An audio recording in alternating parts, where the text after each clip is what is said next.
Good Wednesday evening to all of you. It's Sandra Shields, your practitioner on duty tonight.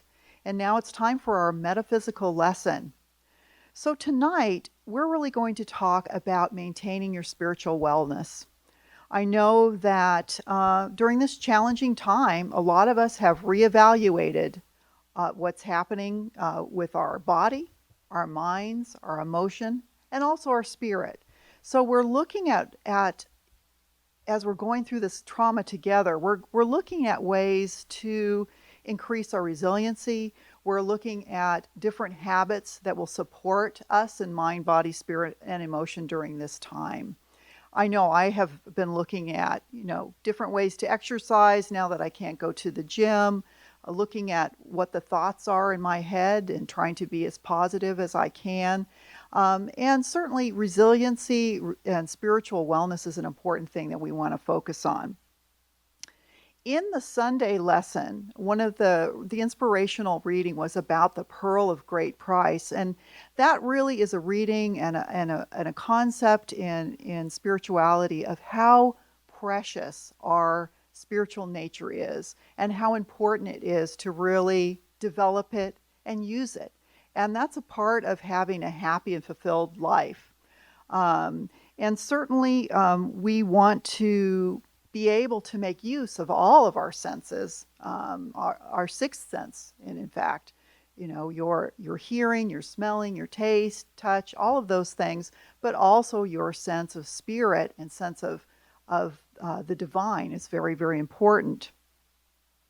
So, how to maintain wellness is really what we're striving to learn more about tonight.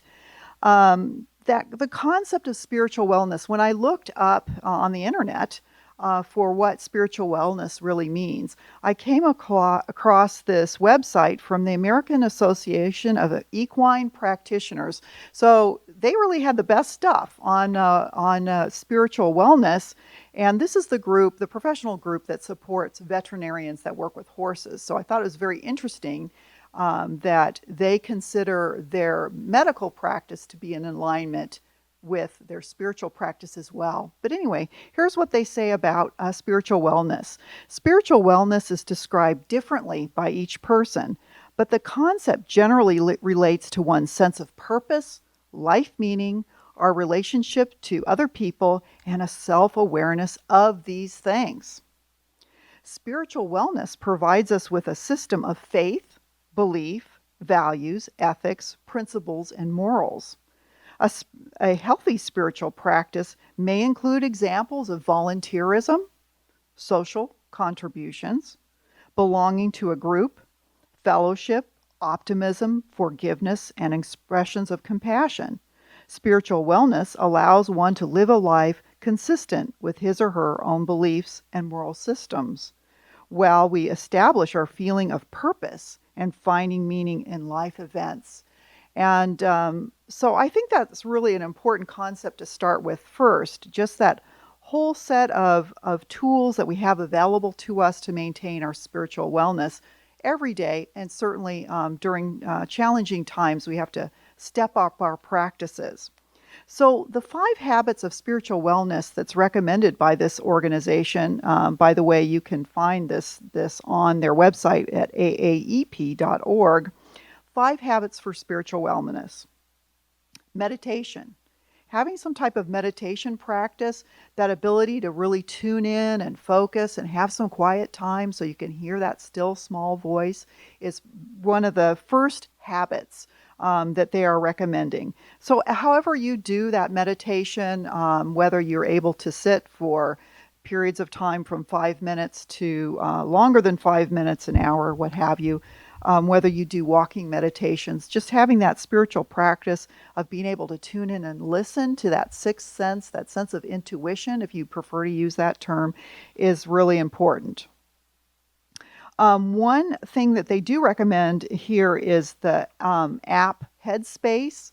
Headspace is a thing that you can use to help alleviate stress. It's a mindfulness app. It is available for free in Los Angeles County, and if you would like to use that app, you can find it and download it from the LA County Department of Mental Health website. It's right there in the first part of their page. The second thing in terms of habits for spiritual wellness is yoga. Having some kind of yoga, some kind of spiritual expression in terms of exercise. Not everybody likes yoga, but whatever you do, you have to have as part of your not only physical practice, but in support of your spiritual practice, some kind of way that you move your body. So yoga is certainly good because it can be a way of really tuning into what's happening with your body as well as what's happening with your spirit. So that is another recommendation. Travel.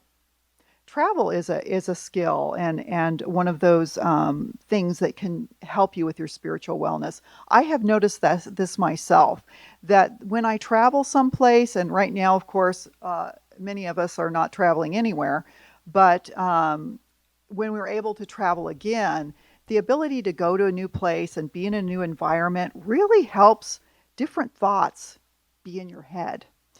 Different ways of approaching things, different people. Just getting out of your routine can be so very important. And I have been, a lifelong traveler. I actually lived in another country for a year when I was in college. And I just really noticed that when I traveled, it was interesting to me how, and it's remained interesting to me throughout my lifetime, how I would go someplace and the right person would show up. The right accommodation would present itself, even if, things looked like everything was full. The right experiences that I needed, they all showed up. So it's really, to me, as travel is an opportunity for the spontaneity of spirit to be more accessible to you, your intuition more accessible to you because you're out of your comfort zone. So I recommend travel. Volunteering. Doing things for other people can really be something that helps you to tune in. Again, it's a break from the routine. It helps you to sort of use your energy to uplift other people, and so they recommend that. The other skill that they're recommending in terms of your spiritual wellness is mentoring.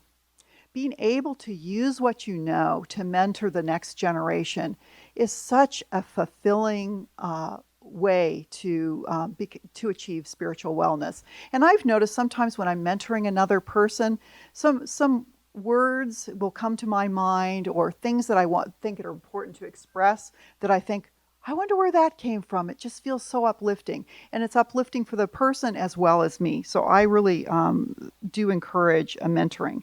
So those are the 5 habits of spiritual wellness. Again, it's meditation, yoga, or some type of physical exercises, travel, volunteering, and mentoring. So let's take that sort of spiritual wellness and apply it to how we would approach it in terms of a Center for Spiritual Living and Science of Mind. The way that we develop that spiritual sense is that, first of all, we tune into the fact that God is right where we are.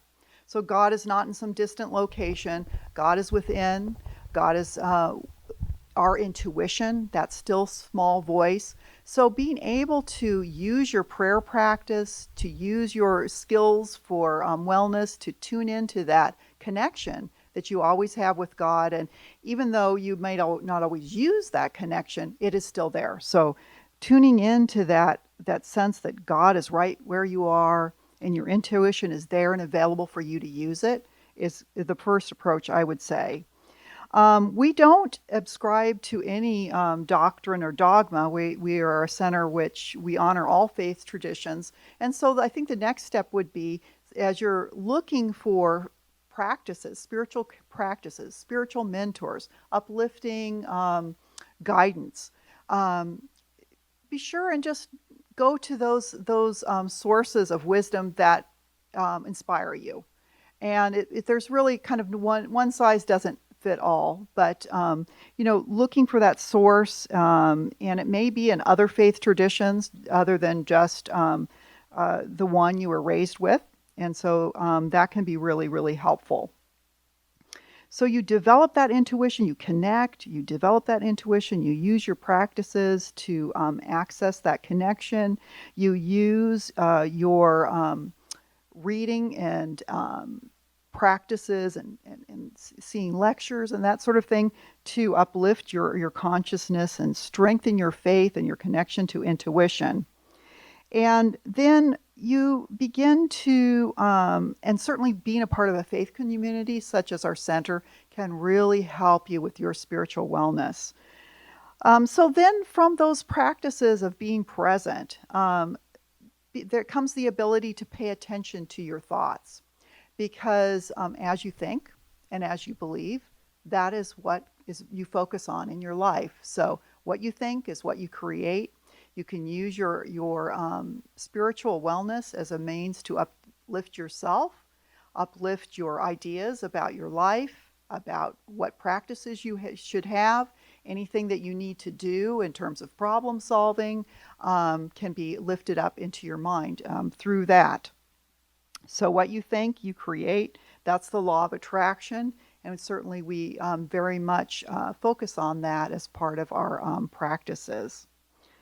So I think it's important also to when you're developing that spiritual wellness is find also a way to again give back that mentoring piece, that volunteering piece, that thing that expresses your spiritual practices in your community to be a channel for love, connectedness, peace of mind, not only for yourself and other people. I think is very, very important.